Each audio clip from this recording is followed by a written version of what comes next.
옛날 어느 마을에 현명하고 인자한 조대감이 살고 있었다. 조대감은 원만한 성격으로 좀처럼 시비에 말려들거나 화를 내지 않았는데 어느 날 아랫사람들이 조대감에게 화를 내게 만드는 사람이 이기는 내기를 하여 그에게 말을 거는데 대감마님, 글쎄요, 오늘 아침에 남산이 무너졌다고 하네요. 큰일이네요, 큰일. 그럴 테지. 몇만 몇십만 년 이상 솟은 산이니 비바람을 많이 겪었을 터. 무너지는 것도 무리가 아니지. 그러자 옆에 있던 춘자가 반박하는데 아무리 산이 늙었다고 한들 사람처럼 쉽게 무너지겠습니까? 그래, 자네 말도 옳네. 산이란 꼭대기는 뾰족하고 밑은 넓으며 바위로 서로 엉켜 있으니 그렇게 쉽게 무너지지 않겠지. 그런데 대감마님, 덕팔이네 소가 글쎄 쥐구멍으로 들어갔다고 하던데 괴이한 일이 아닙니까? 그럴 수도 있지. 아마 소의 성품이라는 것이 애당초부터 우직하니까 비록 쥐구멍이라도 돌진할 수 있고 말고. 아니, 대감마님, 그런 이치가 어디 있습니까? 소가 아무리 우직하기로 하다 한들 그 작은 쥐구멍으로 들어간다니요. 그렇지. 소는 뿔이 2개나 있으니까 그것이 거추장스러워서라도 그 구멍으로 들어갈 순 없겠지. 이에 내기에서 이기기 위해 돌쇠가 무리수를 두는데 대감마님, 그거 아십니까? 사머리가 그러던데 대감마님 거시기가 말라비틀어진 멸치 만하다고 그러던데 그게 사실입니까? 하니 조대감이 뭐라고? 그건 아니다. 내가 젊었을 때만 해도 우리 마을에서 제일 가는 변강쇠였는데 나와 하룻밤 인연 맺은 여인들은 사흘 밤낮을 땅바닥에 기어다녔는데 어디서 그런 거짓말을. 이에 화가 잔뜩 난 조대감이 오늘 밤 사머리에게 당장 내 방으로 들어오라 이르거라.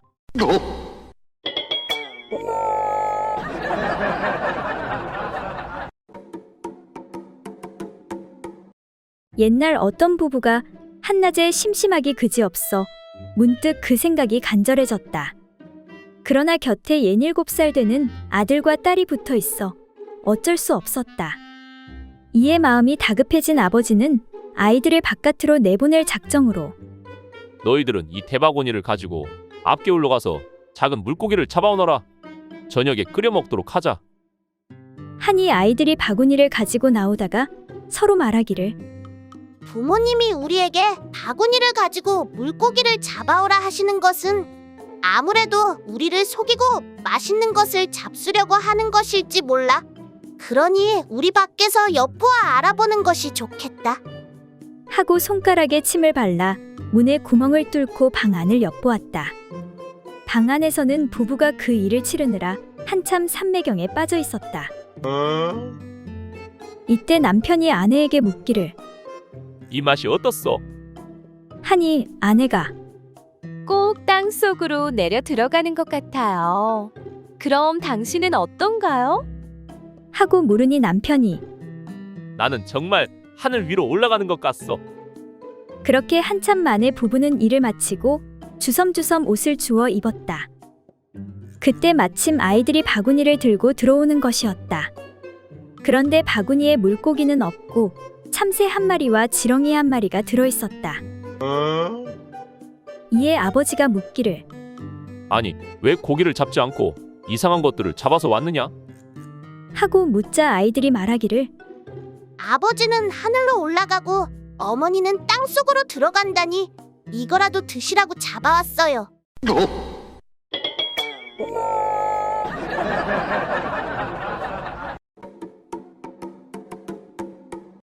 옛날 어느 시골에 사는 한 노파가 귀엽게 기른 외동딸을 혼인시키게 되었다.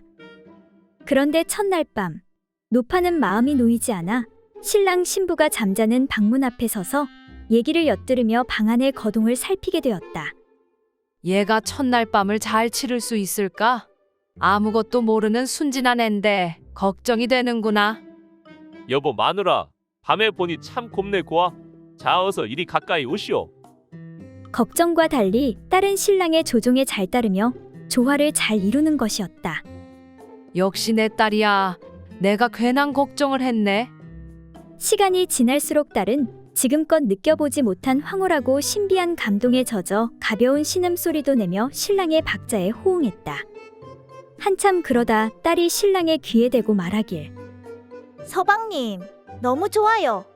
이런 기분이라면 곧바로 쉬지 않고 강남땅까지도 단숨에 갈 수 있을 것 같아요. 아니, 여보. 강남이 얼마나 먼데 강남까지 쉬지 않고 가려면 배가 고파 어쩌려고. 한 번에 그 먼 강남까지 가려면 배가 많이 고플걸. 딸은 신음소리를 멈추고는 이렇게 말했다. 서방님, 배고픈 것은 아무 걱정 없어요. 아주 좋은 수가 있으니까요. 그것이 대체 무엇이오? 우리 어머니에게 광주리에 밥을 담아 머리에 이고 뒤따라오시라고 하면 되거든요. 아니, 저런 썩을 년을 봤나? 그리고 다음날 아침, 노파가 딸과 함께 식사를 하면서 평소와는 달리 밥을 2그릇이나 먹는 것이었다. 이를 본 딸이 놀라 이상히 여겨. 엄마, 왜 갑자기 밥을 2그릇이나 먹어? 평소에 한 그릇도 다 못 먹으면서 배탈 나면 어쩌려고 그래? 그러자 노파가 착 가라앉은 목소리로 말하길. 얘야, 내가 신랑하고 누워서 쉬지 않고 강남까지 갈 때 말이다. 밥을 광주리에 이고 뒤따라가려면 힘이 붙여 어찌 견디겠니? 그래서 미리 밥을 2그릇씩 먹어두는 거란다. 그 말에 놀란 딸이. 그런데 엄마가 밥을 다 먹어버리면 우리는 뭐 먹어? 우리 먹을 게 없잖아.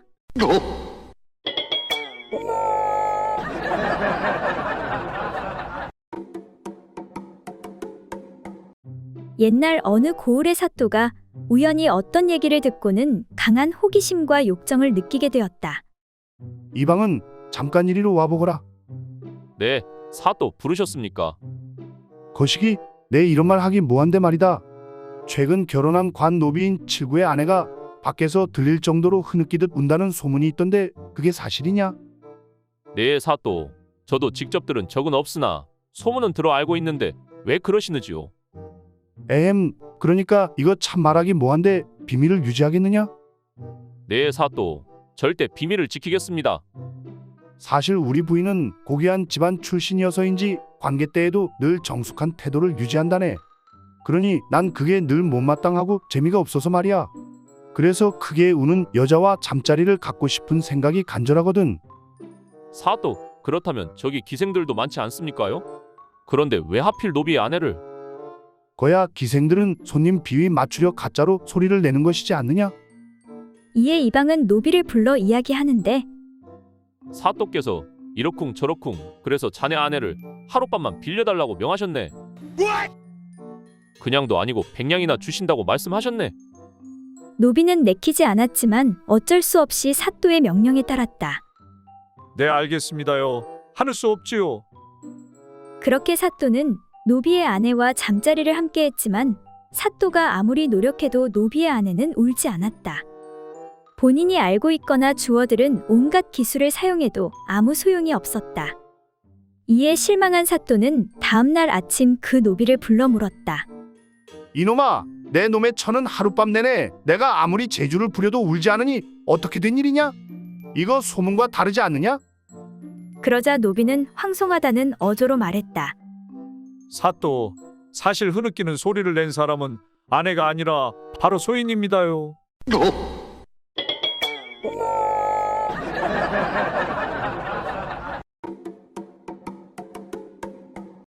옛날 3명의 사내가 한양을 가기 위해 산을 넘던 중 밤이 되고 말았다. 이보시게들 소문 들었소? 여기서 밤마다 귀신이 나와 사람을 잡아먹는다고 하던데. 예끼 이 사람아, 귀신은 무슨 얼어 죽을 귀신. 재수 없는 소리 하지 마시오. 그런데 잠시 후 호랑이도 제 말하면 나타난다더니 귀신이 나타난 것이었다. 오랜만에 인간을 3명이나 만나다니 오늘은 포식하겠구나. 귀신의 말에 사내들은 살려달라고 애원하였다. 귀신님, 제발 목숨만 살려주십시오. 집에 늙으신 부모와 어린 처자식이 있습니다. 귀신님, 저희들도 마찬가지입니다. 잠시 고민하던 귀신이 말했다. 좋다. 그렇다면 내가 한 사람씩 수수께끼를 낼 테니 마치면 살려주고 틀리면 간을 빼먹겠다. 귀신이 첫 번째 사내에게 물었다. 산 밑에 수풀이 있고 수풀 밑에 우물이 있는 것은 무엇이냐? 그거야 쉽지요. 바로 남자와 여자의 거시기가 아닙니까? 틀렸다. 정답은 남자의 수염이다. 코 밑에 수염이 있고 수염 밑에 입이 있는 것이다. 첫 번째 사내를 잡아먹은 귀신이 다음 사내에게 물었다. 볼 때는 갈라져 있다가도 안 볼 때는 서로 붙어 있는 것은 무엇이냐? 두 번째 사내도 자신 있게 대답했다. 그건 바로 남자와 여자입니다. 틀렸다. 정답은 아래 위 눈꺼풀이다. 자지 않을 때는 갈라져 있고 잘 때는 붙어 있는 것이다. 두 번째 사내 역시 잡아먹은 귀신이 마지막 사내에게 물었다. 누웠다가 앉아서 자꾸만 일어서려는 것은 무엇이냐? 마지막 사내도 웃으며 자신 있게 대답했다. 그것도 모를까 봐서요. 앉았다 자꾸만 벌떡 일어서는 것은 바로 내 거시기가 아닙니까? 틀렸다. 정답은 오뚜기다.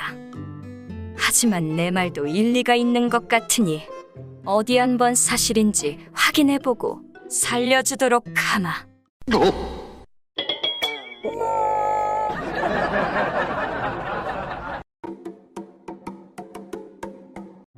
옛날 어느 마을에 인자하기로 소문난 최대감이 살고 있었다.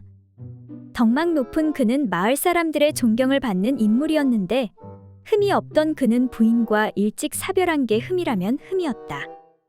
그러던 어느 날 젊은 여인을 첩으로 들이게 되었지만 그를 욕하는 사람은 하나도 없었다. 아이고, 우리 대감마님 기력도 좋으시구나. 남은 세월은 즐겁게 보내셨으면 좋겠구먼. 그러다 얼마 안 가 대감의 첩이 태기가 왔고 집안은 경사가 났다. 이에 의원이 들러 부인과 대감을 차례대로 진맥하고 의아해하며 말을 꺼내는데 저 아무래도 이상합니다, 대감마님. 뭐가 말인가? 혹시 부인과 잠자리에 드셔서 거사를 치르셨는지요? 아, 그게 내 기억이 잘 나지 않네. 이상하게 피곤한 날이었는데 부인 말로는 맞다고 하니까 맞는 거 아니겠소? 아무리 그래도 너무 빠른 듯 싶습니다. 그리고 대감마님의 맥을 살펴본 바로는 의원이 말을 바로 하지 않고 뜸을 들이자 왜? 무슨 문제라도 있는가? 그러니까 예를 들어 말씀드리지요.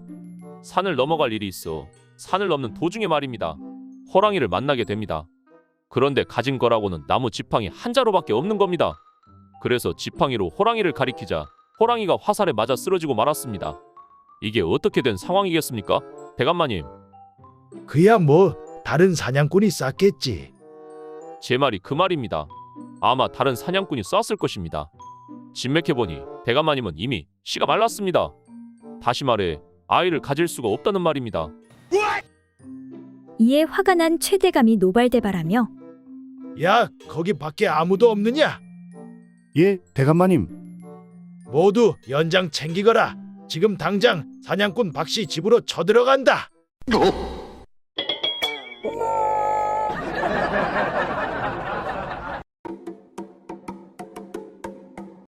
옛날 어느 양반 집에 색을 밝히는 선비가 있었는데 마누라가 무서워 매사에 조심조심하였다. 그런데 그 집에는 어떤 종 부부가 있었는데 아내인 여종 사머리는 자태가 곱고 색을 밝혀 주인 양반과 몰래 정을 통하고 있었다. 그러나 남편인 칠복이는 우둔하여 눈치가 없고 미련하였다. 어느 날 주인 양반이 여종과 뒷동산 숲속으로 가 그곳에서 그 짓을 몰래 벌이고 있었다. 무서운 마누라한테 걸리면 피똥 쌀지 모르니 이렇게 숲에 숨어서 하면 아무도 모를 것이오. 그런데 여종과 한창 그 짓을 벌이고 있는데 느닷없이 칠복이가 나타났다. 아니, 이 일을 어찌하면 좋지? 일이 탈로 날 것을 염려한 양반은 얼른 여종의 치마를 치켜 올려 그녀의 얼굴을 가리곤 칠복이를 향해 웃으며 손을 흔들어 보였다. 그러자 칠복이는 웃으며 얼른 그 자리를 피해 주었다. 저녁 무렵 일을 마치고 돌아온 칠복이가 슬그머니 주인 양반에게 다가와 말을 걸었다. 주인어른, 아까 소인이 얼른 피해줬으니 제 눈치도 대단하지 않사옵니까?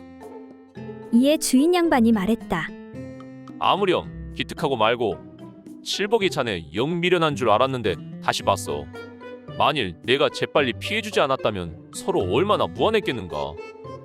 그래서 소인이 재빨리 몸을 피했습니다요. 기특해, 아주 기특해. 주인 양반으로부터 칭찬을 들은 칠복이는 무척 기분이 좋았다. 집으로 돌아온 칠복이는 아내한테 자랑을 늘어놓았다. 여보, 낮에 주인어른이 뒷동산 숲속에서 어떤 여자랑 여차여차하고 계시지 뭔가. 그런데 내가 공연이 방해되는 건 아닌가 해서 얼른 자리를 피해 주었더니 주인어른께서 기특하다고 칭찬을 하시지 뭔가. 남편의 말을 듣고 난 사모리가 말했다. 정말 잘하셨어요. 그건 엄연히 양반네들의 일이니 절대로 발설하면 안 돼요. 바깥 사람들이 알면 큰 죄가 된단 말이에요. 그러자 칠복이가 이러는 것이었다. 이 사람아, 내가 어디 한두 살 먹은 어린애인 줄 아나? 염려 붙들어 매라고. 바깥 사람들이 알면 큰일 나니까 안방마님께만 살짝 말씀드렸네. 그리하여 그날 밤 주인 양반은 피똥을 쌌다고 한다.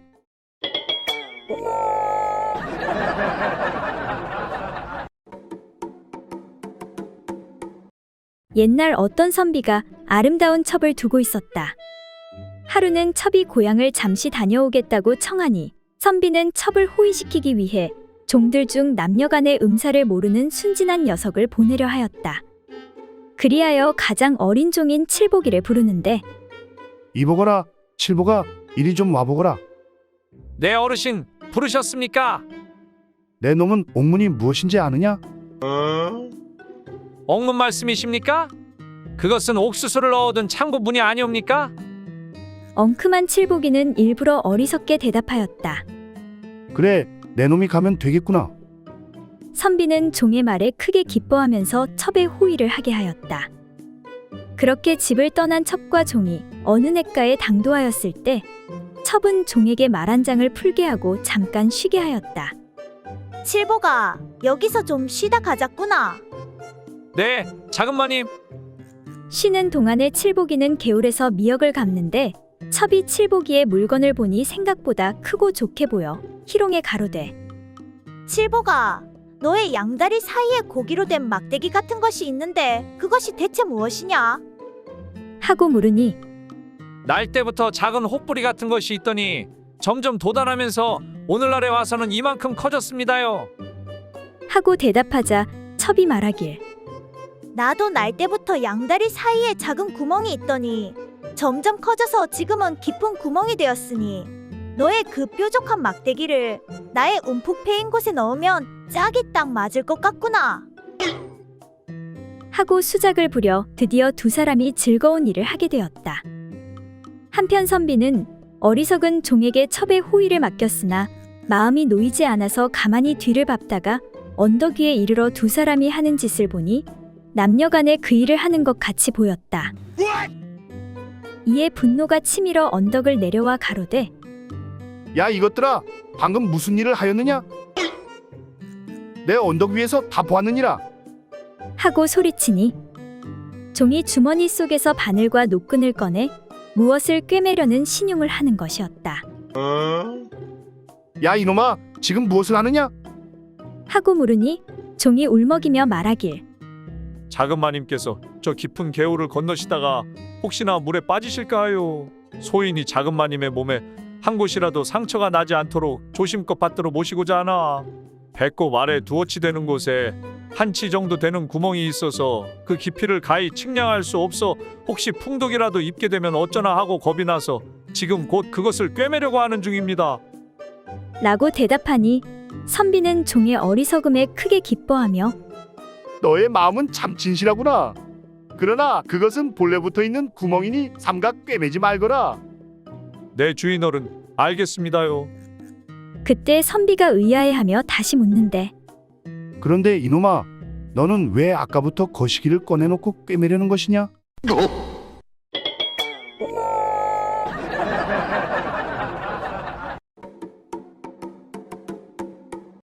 옛날 어떤 주막의 주인이 좀 색다른 고민이 있었다. 그것은 바로 아내의 음모가 너무 많은 것이었다. 사내는 밤마다 아내와 살을 맞대고 사랑을 해야 했는데 그 일을 할 때마다 아내의 많은 음모가 엉키어 휩쓸리다 보니 아내가 아프다고 소리를 치며 괴로워해 늘 마음이 무거웠다. 어떻게 하면 이 문제를 잘 해결할 수 있을까? 그러던 어느 날이었다. 한 늙은 손님이 들어왔는데 유별나게 코 밑에 수염이 많았다.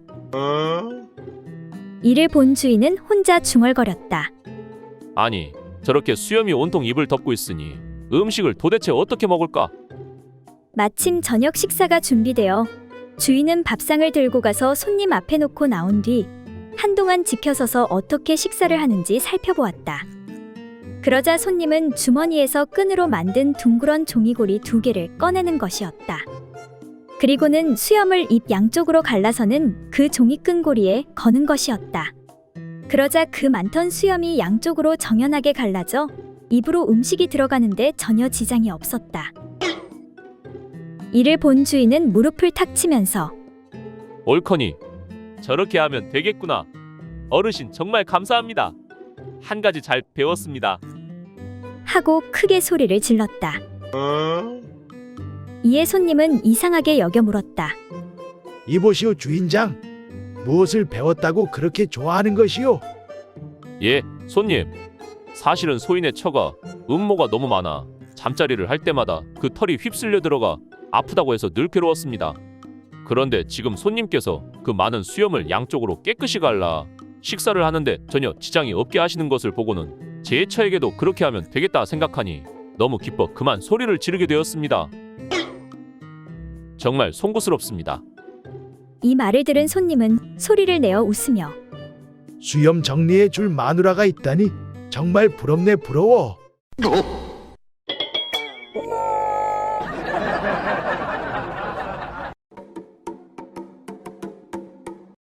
옛날 어느 시골에 한 노파가 있었는데 그녀에게는 늦게 둔 딸이 하나 있었다. 그런데 이 딸이 자라서 시집갈 나이가 되었지만 머리도 좀 모자라고 가정 형편도 어렵고 하여 마땅한 자리가 나지 않아 아직 시집을 못 가고 있었다. 그러던 어느 날 딸이 노파를 불러서 말했다. 어머니, 참 이상한 일이 있답니다. 좀 부끄럽기도 하고. 얘야, 무슨 일을 가지고 그러느냐? 이 애미한테 속히 이야기해 보려무나. 노파는 딸이 무엇인가 숨기는 것 같아 다가가 물었다. 그러자 딸은 약간 머뭇거리다가 입을 열었다. 어머니, 그러니까 제가 오줌을 누는데요. 얼마 전까지는 그 소리가 졸졸졸졸 하는 소리가 났거든요. 그런데 지금은 소리가 변해서 콸콸콸콸 하고 소리가 난답니다. 왜 그런지 모르겠어요. 무슨 병이라도 생긴 건지. 그러자 노파는 갑자기 놀라면서 눈을 부릅뜨고 말소리를 높여 딸을 꾸짖는 것이었다. 너 그게 정말이냐? 바른 대로 말해야 한다. 너 어떤 남자와 어미 몰래 함께 밤을 보낸 것이냐? 이 어미를 속이지는 못할 것이야. 어서 바른 대로 말하거라. 이에 딸은 손뼉을 치고 감탄을 하면서 어머머, 난 우리 어머니가 이렇게 무당 같은 줄은 몰랐어요. 어찌 그렇게 잘 알아맞히나요? 정말 용하십니다, 용해. 하며 이어 말하길. 사실은 제가 옆집 칠복이랑 사랑에 빠져 속살을 맞대는 그런 관계가 되었거든요. 그런데 어머니는 어떻게 그렇게 잘 아세요? 이거사, 나도 다 경험해봐서 알지. 아니, 뭐라고요? 그럼 어머니도 칠복이랑 밤을 보냈나요?